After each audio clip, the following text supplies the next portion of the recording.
Matt was one of those that stayed to the end of dinner, just in case you're wondering, and his session is probably just going to be great because he had his prepared beforehand. Thanks. Right, yeah.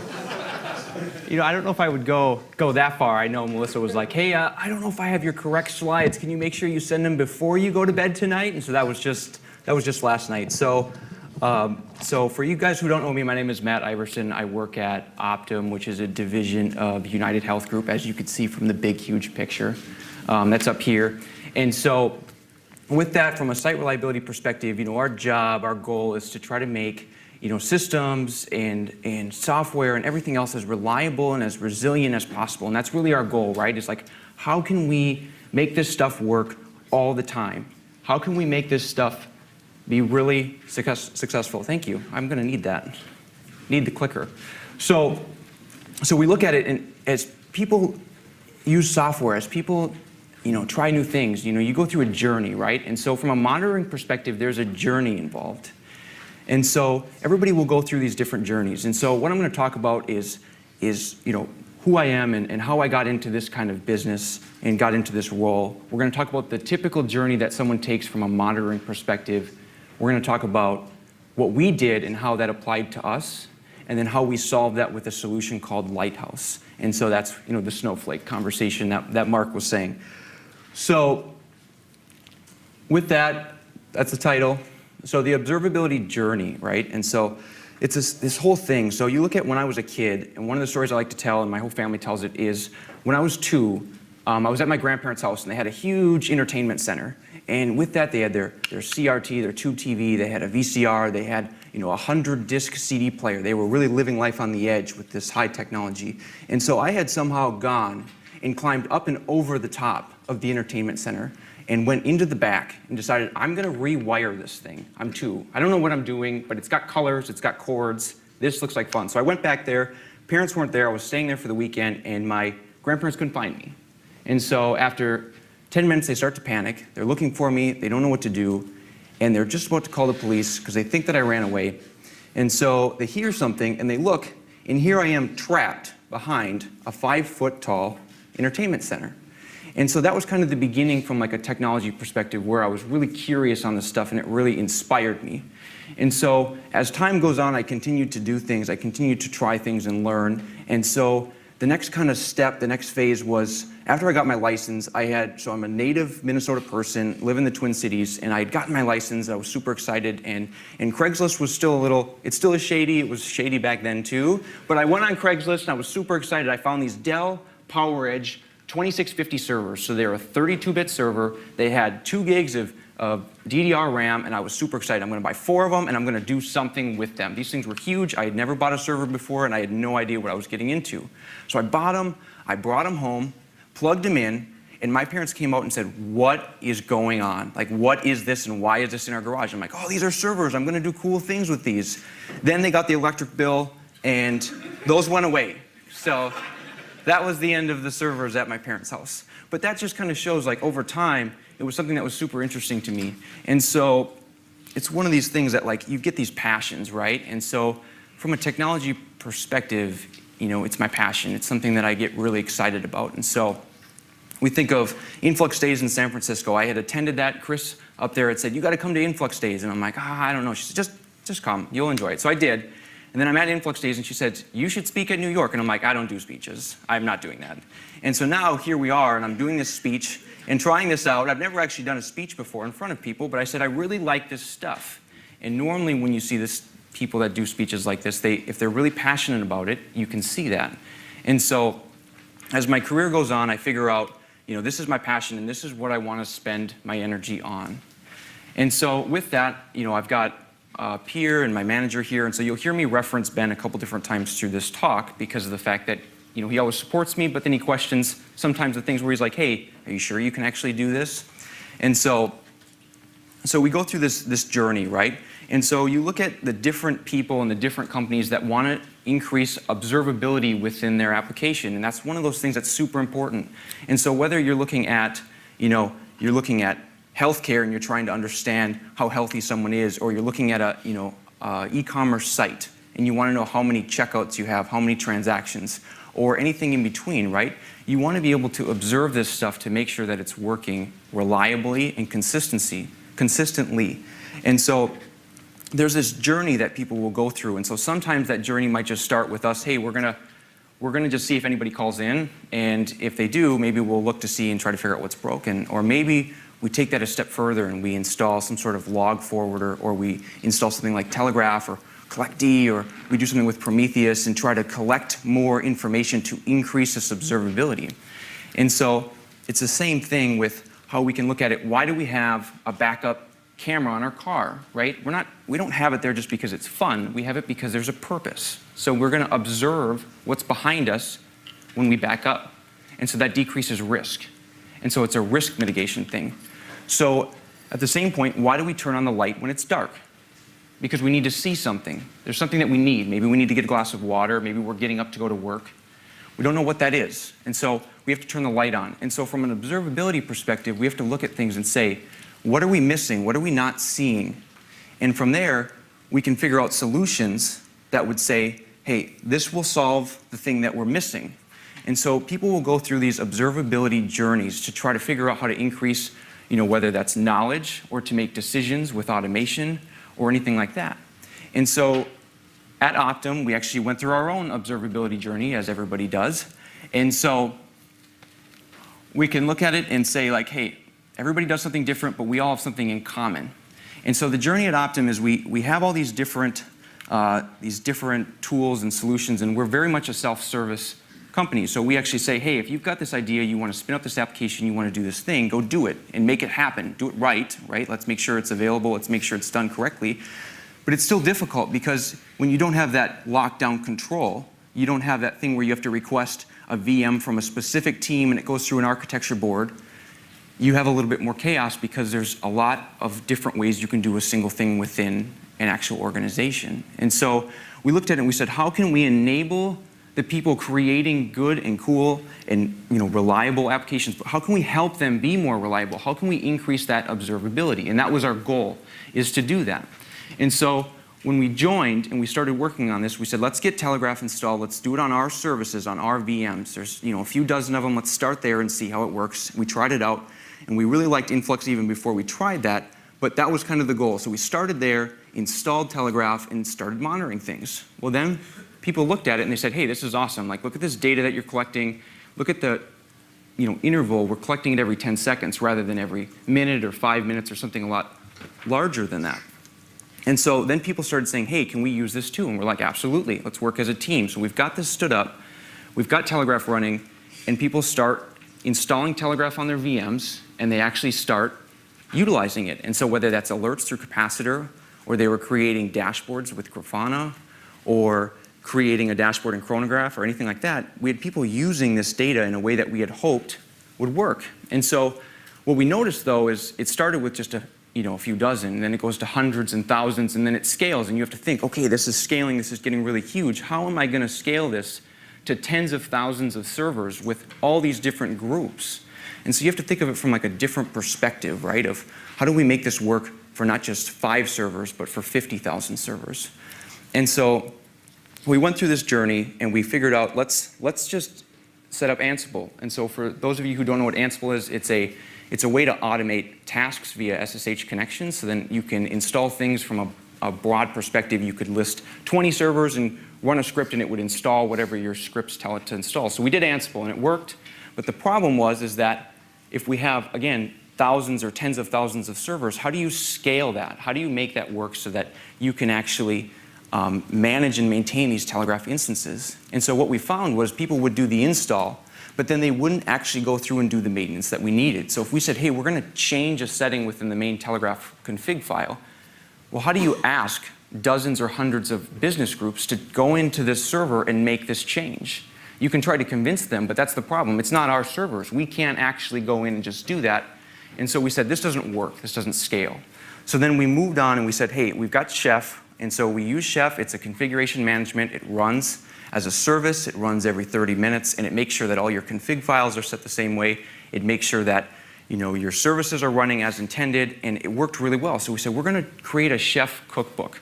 And so then people can go in, and they can just apply the Chef cookbook to their servers, And now they have what they need. And at the same point, we look at it and we say, well, if we need to change a config file, we update it in Chef, and then that gets applied to all of the servers that are using our cookbook. Well, that was great.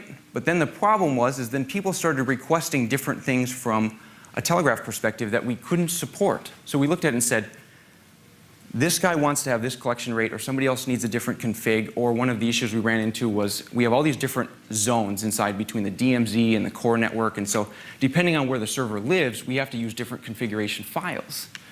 So we said, okay, let's maybe try to figure out a way so we can actually go in and map this out, but we realized you can't do that in a file that gets uploaded to Chef. It's impossible. It's possible, but it's not maintainable. So we said, we need to figure out a way that we can dynamically change attributes and variables for these Chef runs without actually having to go in and upload a huge multi-thousand line JSON file mapping certain servers to configs. And so I looked at Ben and I said, hey Ben, I got this idea. We're going to create a solution and it's going to be awesome and it won't take that long, and let's figure out how we can dynamically assign attributes to servers. And he goes, yeah, that sounds good. How long do you think it's going to take? And I'm like, oh, like an hour. And he goes, come on here. Like, well, how long are we really going to focus on this? Like, let's figure this out. So we created a POC, and we did that in about 2 weeks. And so that POC ended up turning into something that we call Lighthouse. And so with that, Lighthouse is an attribute repository. So the goal with Lighthouse is to be able to store different pieces of information for different groups of servers. So when you're scaling something from 10 servers to 100 servers to 1,000 servers to 100,000 servers, you really have to think of it from a different perspective. And so Lighthouse gives us this capability of storing attributes and storing it for groups of servers. So what we ended up doing is we had Lighthouse running, and we had it where we had all these servers listed and we could dynamically add attributes, and I'll explain how it works in a minute. And so we did that, but we realized if we needed to change a config, if we wanted to change an item for a server, we maybe would have to go in and update it in a whole bunch of records. So each server was a record in the database as a row. And we're like, it doesn't make sense to loop through this when all of the servers are going to use the same attribute. So what we ended up doing was created like a nested hierarchy. And so you can see here, so this would be an example of a structure, right? And so we've got a portfolio, we've got services, and we've got servers. And why that's important is, so you've got a portfolio, and that might be your e-commerce website, and you're going to have multiple portfolios within your organization. So you could have that, and maybe you have an HR website, maybe you have other things. And so you've got these different portfolios. And then you've got services within that portfolio. So if you've got an e-commerce website, you need to have checkout and cart, otherwise you're not going to transact.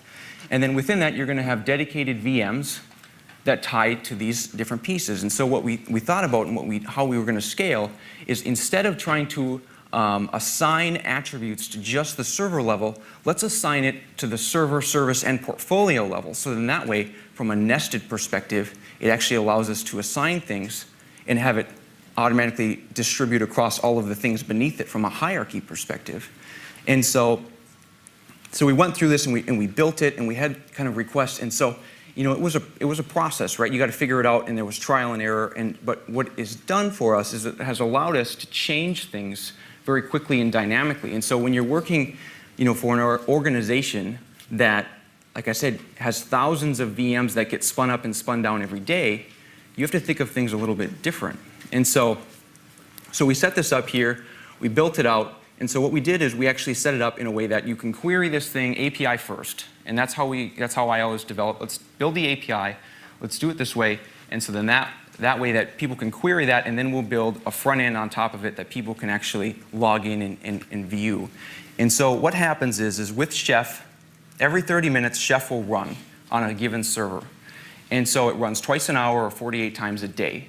And so what Chef does is, at the beginning of its run, it's going to go in, it's going to call Lighthouse. It's an open API, so it'll call Lighthouse and get a list of attributes that Lighthouse has by merging in the attributes it gets for the given server, the attributes it gets for the service, and the attribute that it gets for the portfolio. And so then it grabs all these attributes from an API perspective and merges them in with the Chef attributes that are in the cookbook by default. And so with a Chef cookbook, you actually have a whole bunch of attributes that you set. but we didn't want to have to upload a new cookbook if we wanted to change a variable. So what we actually do is we call Lighthouse, we override whatever those default values are by merging in the differences between the servers, services, and portfolios. And then this gives us this super dynamic environment. And so an example is you could actually, for let's say servers, you could come in and say, we want this specific server X to have Telegraf version 1.9.0 on it. Then what we could say is we want the service to actually have 1.9.1. And then you could have portfolio be something different. And so what that allows you to do is, let's say you have a service and you know that they can't run the newest version of Telegraf. They need to run something previous or different. You can set that at that service level, and then that will allow you to have that running those versions without actually having to go in and manually manage any of this stuff. And so from a scale perspective, it worked really well. And so now when we look at it, we say, how can this apply to other things? And so we use this for Telegraf. That was the main goal. But now what we end up having is a tool that scales to other things. So you can set attributes for Telegraf, but now we have other teams that are looking at like log collection. How do they set where the log locations are for thousands, tens of thousands of different servers? Well, it's the same exact premise here, that you can set it at the server, service, or portfolio level. So an example is if you've got a whole bunch of servers for cart, chances are they all have their logs in the exact same location. So then rather than set the log location, and set it at the server level, you can go up a tier and set it at the services level. And so it gives us this really nice flexibility on how we manage and maintain something like Telegraf, because we want this thing to scale for the entire enterprise. We want this to work for everybody, not just a small subset of people, especially when we look at the benefits of being able to increase observability by collecting metrics every 10 seconds. And so some of these groups use that. Some of these groups have tools in place that collect metrics, some don't, and you get this huge different group of people that have different engineering talents. So how do you make this so easy? How do you make this so simple that it's really no reason not to utilize something like this? And that was really our goal, and that's what we always tell people is, we want this to install Telegraf and use Influx. We want this to be so simple that you don't actually have to do any work other than requesting that the chef cookbook gets applied to your server. So from an attribute payload perspective, what it's going to look like is something like this. So it's just JSON, and it's nothing special, but it allows us to specify any single variable that you would put into a config, and you can dynamically change these things at that service, server, or portfolio level. There's also a default category which gets applied to everything. So there's these 4 levels, I guess, not 3. And so when you look up here, you'll see that we can specify, is the package installed? Is the service running, or is the service stopped? We can say even something like packages purged, which will go through and delete all your configs and make sure it gets cleaned up. And so one of the reasons why we wanted to build this way is if, let's say, we had an application that's not performing correctly and they're worried about decreasing CPU on that box at any cost, well, we can just go in, update the JSON payload here inside Lighthouse and change it from service running to service stopped. And then when Chef checks in, which it does every 30 minutes, it will automatically stop that service. And so then when we're ready to actually start again, and let's say we want to turn Telegraf back on, all we have to do is flip this one attribute back to running. And now it gives us this ability to dynamically change things in a really quick fashion. And so if we wanted to change how we connect, so with our environment, when you're looking at things from thousands and thousands of servers, you say, we need to queue this data. You don't do the writes directly to Influx because it doesn't scale as well. So you want to connect to some sort of queuing system to do the back pressure, to handle back pressure. And so a different example was, so we use RabbitMQ as our way to get data across and get it to Influx and handle if there's any sort of connectivity issues or if there was an Influx outage or anything like that. And so a different example was we had users that were utilizing Telegraf and they were excited about it, but what they started doing was enabling additional input plugins, which is great because we want to create like a self-support model where people can utilize this stuff without having to ask us permission for everything. But in this example, we had a team that enabled the MySQL input plugin, and if you guys have used it, you'll see that there's a version 1 and a version 2. The version 2 is not compatible with version 1. So if you've got the data already inside of Influx and you don't use a different measurement name, you'll get conflicts. So what happened was they enabled the MySQL input plugin without checking previously if it was going to conflict. So they did that. We noticed it. We saw errors from a writing perspective when we were writing to Influx. And so all we had to do was to troubleshoot. We saw where the hosts were coming from. We went in and just flipped the flag to stopped. And now these services were shut off. Telegraf was shut off on these servers while we figured it out. The other thing it gave us the capability of doing is rotating out the credentials. So when you connect to anything that is going to do queuing, whether it's Kafka or RabbitMQ or systems like that, you're going to have to use credentials. What you don't want to do is have credentials that you set and you never change again. And so this allows us to actually go through and we can set the credentials inside of the JSON payload, which will give us the capability of rotating the credentials as often or as not often as we'd like. And the teams themselves actually don't have to manage anything. They don't have to worry about the credentials. They don't have to worry about which RabbitMQ server to connect to. They don't have to worry about any of this stuff. They just know, I want to collect CPU, I want to collect memory, and I want to collect a disk I/O, and maybe they use the Elasticsearch plugin or whatever that is. They don't want to worry about how does the data get from A to B. They just want it to be where it's going to go and be able to query it in real time. And so this is why we kind of designed Lighthouse. And so this gives us the ability, like I said, to dynamically change these attributes. And so when you look at this, you could actually set different version numbers, and this is true for any attribute. You could set different version numbers at different levels. And so if we look at it, we've got, let's say the default for our organization is 1.9.0. We can set portfolio to something, the service to something, and the server to something. So when Chef actually runs on the server, it's going to make sure that 1.9.3 is installed. And so let's say the server version number isn't set. Well, then, and it's part of that same service, then it's going to install 1.9.2. The other benefit is that if we want to do broad changes, we can just change it at like the default or the portfolio level to a different version. And within 30 minutes, all of our Telegraf installations are actually going to be running that version that we have requested, or starting or stopping or changing the collection jitter or any of the other settings that you can change within the config files. And so it gives us this really powerful flexibility to control the environment but still allow people to be enabled so that we can increase observability from an organizational standpoint.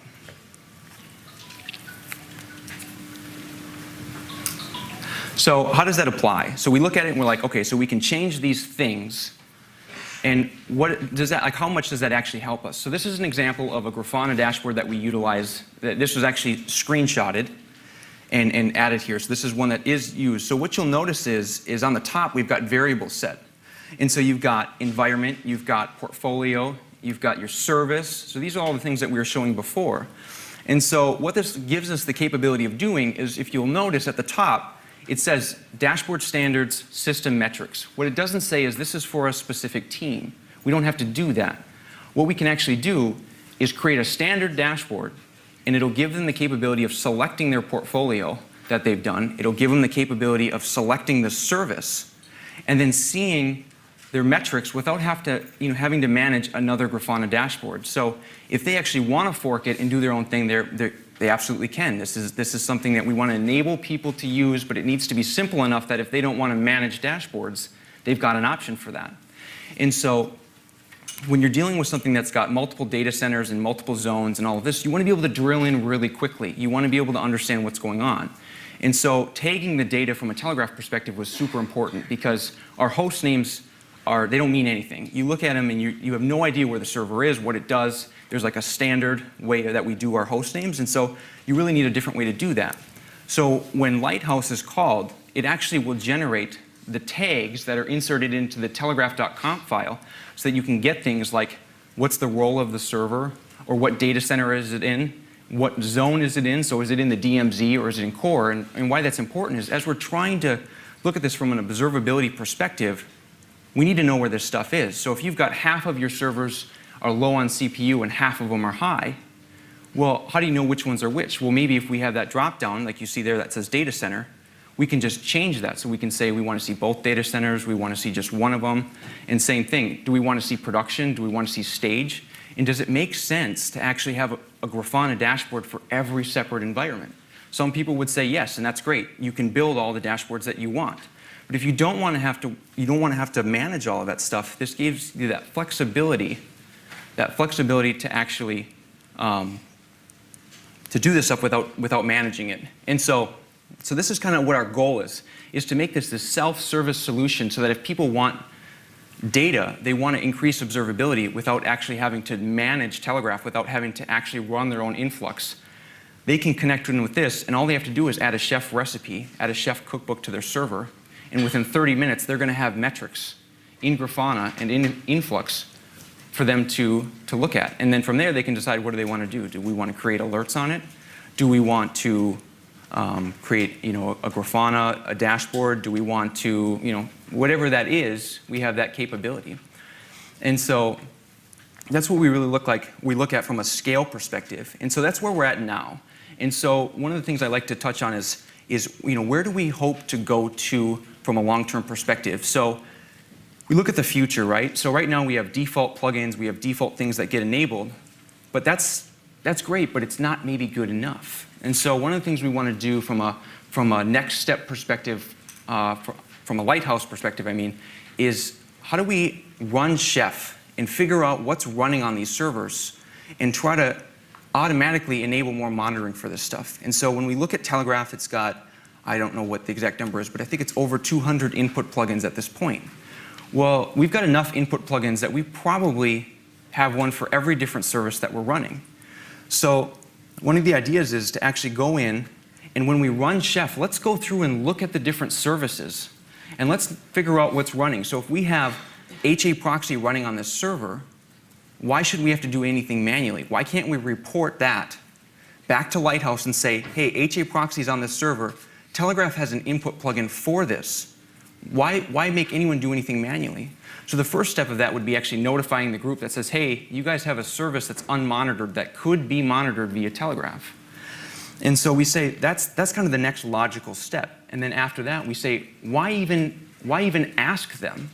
If we know we can connect to it, if we know that we can monitor it, why don't we just enable HA proxy, the input plugin, automatically? And so that could apply to all these different things, whether it's like the MySQL one or Elasticsearch or HA proxy or Apache, or there's all these different input plugins. And so how can we create this list and store it within Lighthouse so that people can automatically enable more monitoring, increase the observability of their services, and make it really easy to do?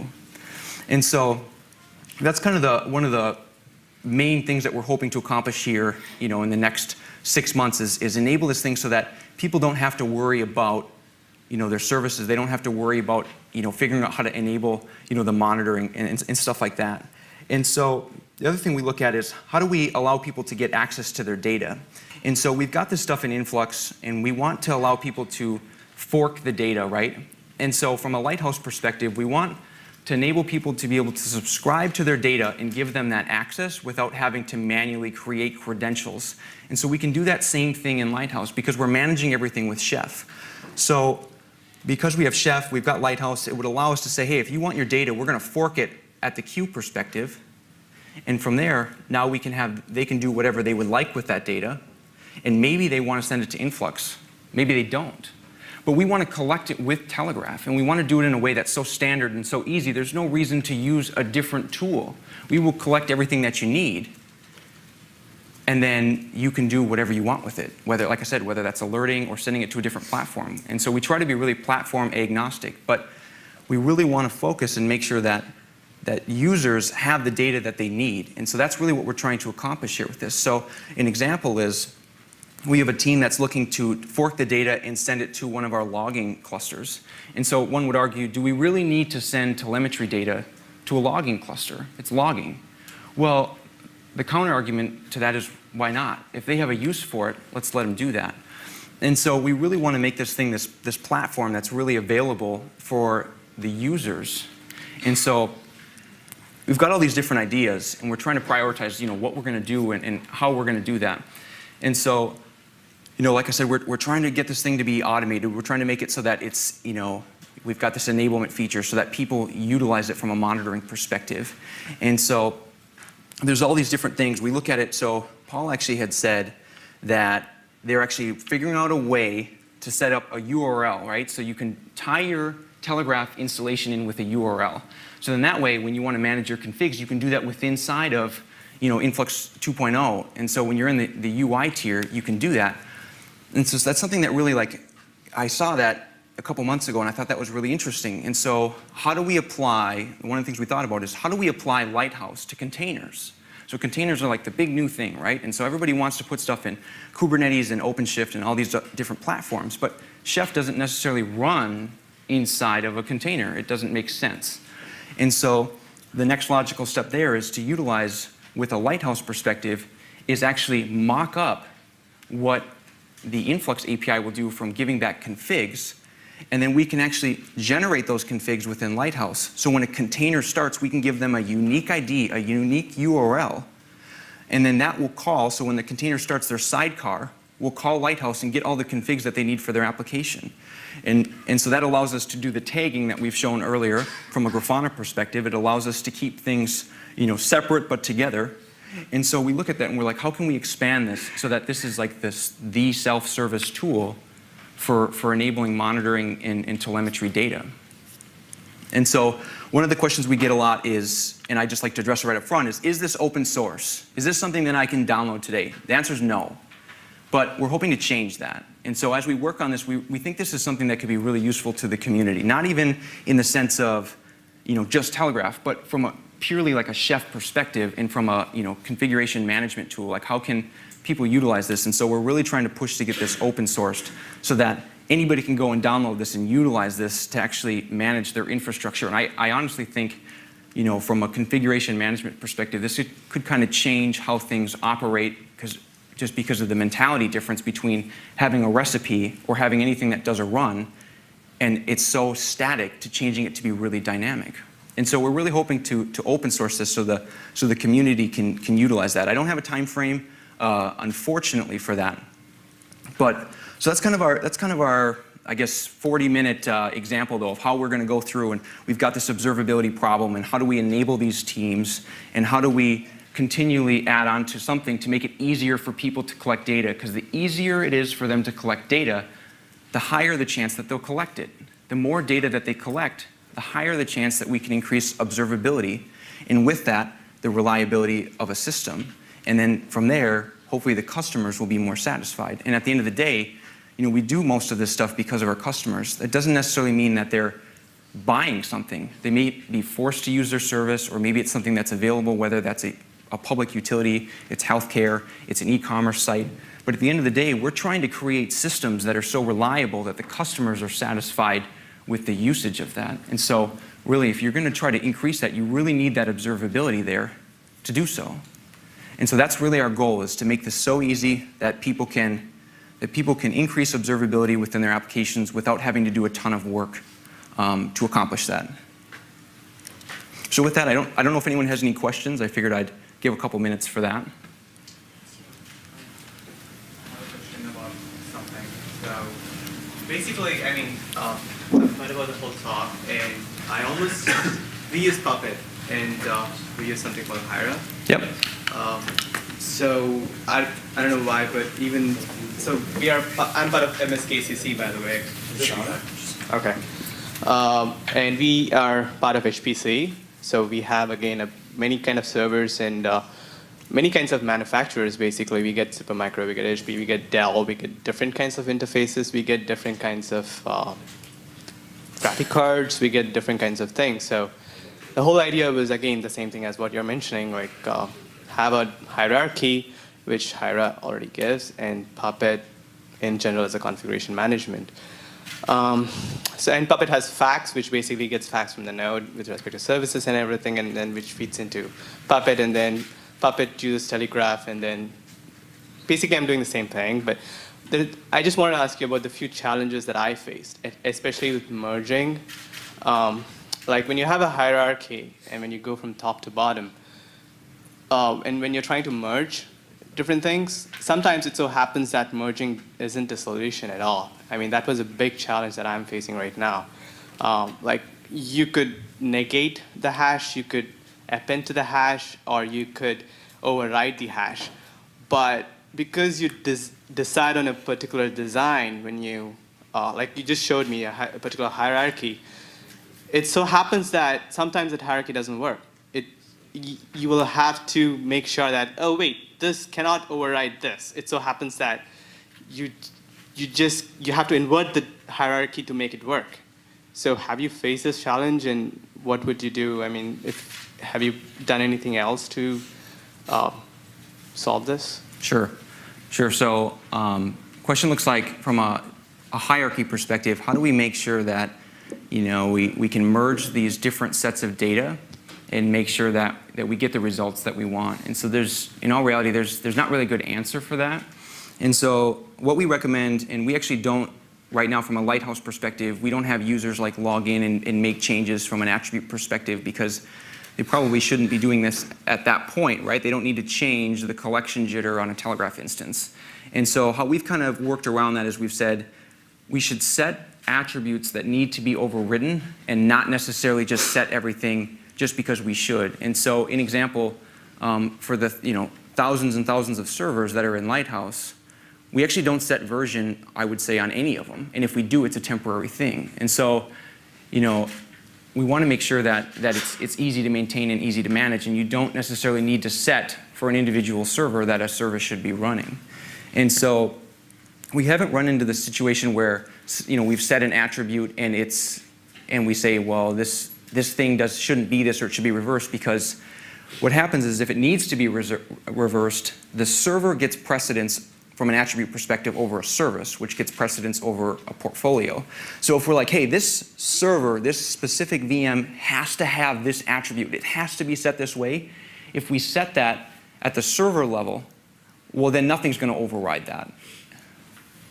Yeah, it's just that the code has to be good enough to negate and to append and to. So if you have a string, you could obviously, it's very difficult to basically append and decide what to remove out of it. But if you have a hash and if you have various other array kind of a thing, then you can understand, okay, remove this out of the list. So, I mean, even from Telegraf perspective, we had a few things that were a string, actually, and it was very difficult for us to code it from hierarchy point of view. But I understand what you're saying, yeah. Yeah. You can override it, but I think there are limitations in a way that it's powerful, but I wish there was a solution to how we code and design the structuring of it. Yeah, so the comment was, how do you, it's hard, how are you going to do that with a string, right? And the answer is, I don't have an answer. And so everything right now is a hash. And so it's JSON, and it comes and breaks down into a hash. And so we don't have anything where we need to override a specific thing inside a given string. And we've done that on purpose because it's really difficult. So everything should be its own key value pair from a JSON perspective. And if we run into the scenario where it needs to be a string, what we've actually done is, so an example, the routing key is a whole slew of different variables. We actually have custom logic in there that says, merge all of these things together at the end to make this routing key, because you might get something overridden like that. And so that's how we've worked around that for a couple scenarios. We're really trying to avoid that where we want to inject or replace strings, because it's really complicated and there's not a good answer for it unless you want to put a ton of engineering time into it.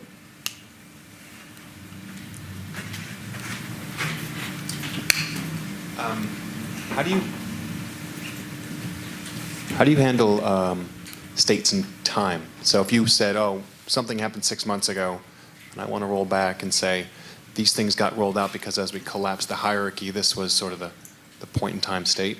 Do you guys have a way to sort of manage that configuration, rolling backwards in time?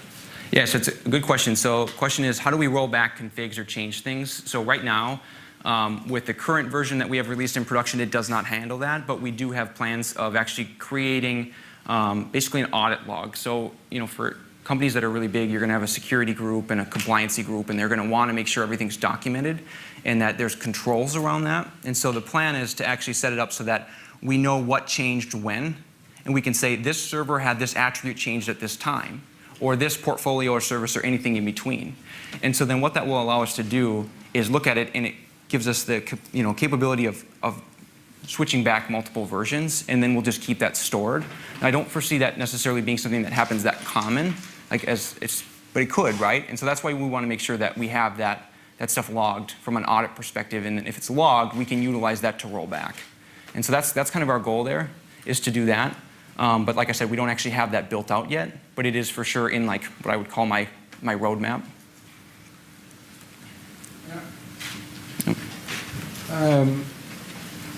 I think you forgot to mention some very important stuff. And that is that when you spawn up a new VM, you automatically get the new configuration. You're saying? You get the configuration from the service.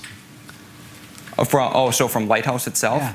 Okay, so that's a good question, and I did skip over that. So you've got a new VM, they apply the chef cookbook to a server, and it's checked in. How does that server know that it belongs to that service?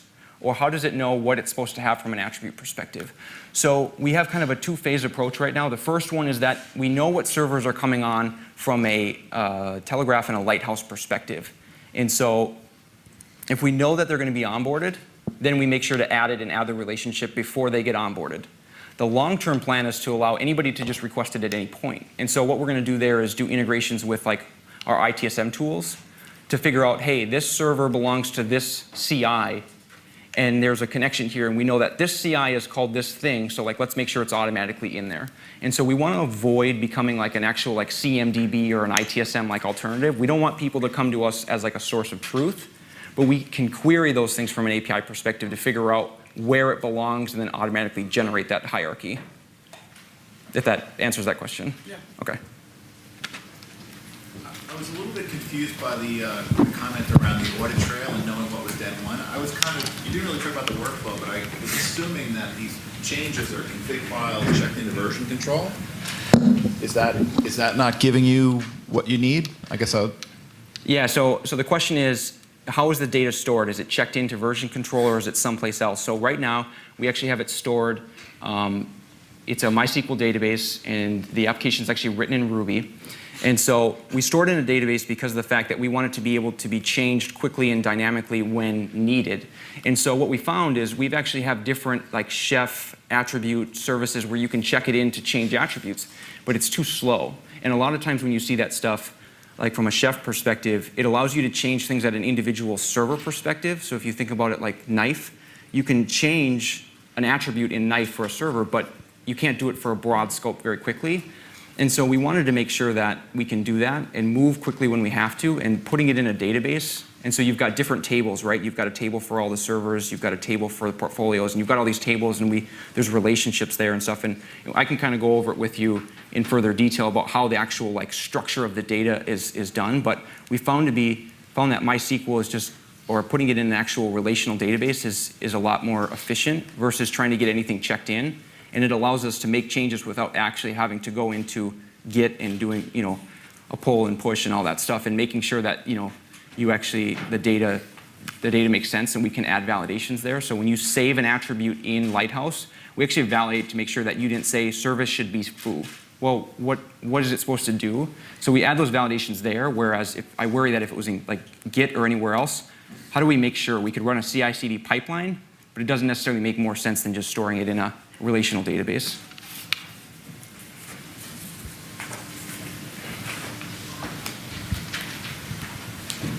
Next question for Matt? One more? Anyone? No? Going once? Twice? Oh man, then it's going to be me. Well, thank you, Matt. Yeah, no Appreciate problem. that. And where's the clicker? Did you...